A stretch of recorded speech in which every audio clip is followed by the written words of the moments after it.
నమస్కారం అందరికీ. నేను మీ Divya Penyala. Welcome to Radhiya Farms. So ఈరోజు మన టాపిక్ ఏంటి అంటే వరి విత్తనం జర్మినేషన్ ప్రాసెస్ అనేది ఎలా ఉంటుంది అనేది మీకు చూపిస్తాను. అంటే మేము ఎలా అయితే చేస్తామో ఆ ప్రొసీజర్ అనేది మీకు స్టెప్ బై స్టెప్ చూపిస్తాను. ఫస్ట్ మనం ఏం చేయాలి అంటే క్వాలిటీ ఉన్నటువంటి సీడ్స్ని అయితే సెలెక్ట్ చేసుకోవాలి. ఆ సీడ్స్ అనేవి డిసీజ్డ్ ఆర్ ఓల్డ్ సీడ్స్ అయితే అస్సలు అయి ఉండకూడదు. అండ్ నెక్స్ట్ మనం ఏం చేయాలి అంటే ఆ సీడ్స్ అన్నిటిని కూడా ఒక క్లీన్ కంటైనర్లో అయితే ఫిల్ చేసుకోవాలి. అంటే బకెట్ ఆర్ టబ్ అవి ఉంటాయి కదా, సో వాటిలో అయితే ఫిల్ చేసుకోవాలి. తర్వాత ఆ టబ్ని అయితే మనం ఫ్రెష్ వాటర్తో అయితే కంప్లీట్గా ఫిల్ చేసుకోవాలి.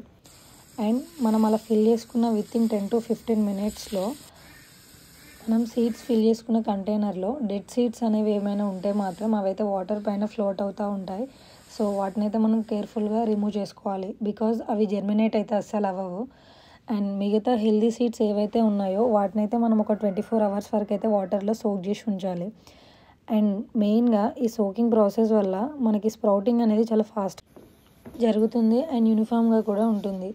మెయిన్గా ఇది ఆర్గానిక్ సాగులో అయితే చాలా ఇంపార్టెంట్ రోల్ అయితే ప్లే చేస్తుంది. ఇవి మన initial seed preparation steps. So next స్టెప్లో జర్మినేషన్ సీడ్స్ని ఎలా బెడ్కి ట్రాన్స్ఫర్ చేయాలి అనేది నెక్స్ట్ వీడియోలో అయితే మీకు క్లియర్గా ఎక్స్ప్లెయిన్ చేస్తాను. Until then, stay connected with Radhya Farms. Swasti, me Divya Penyala.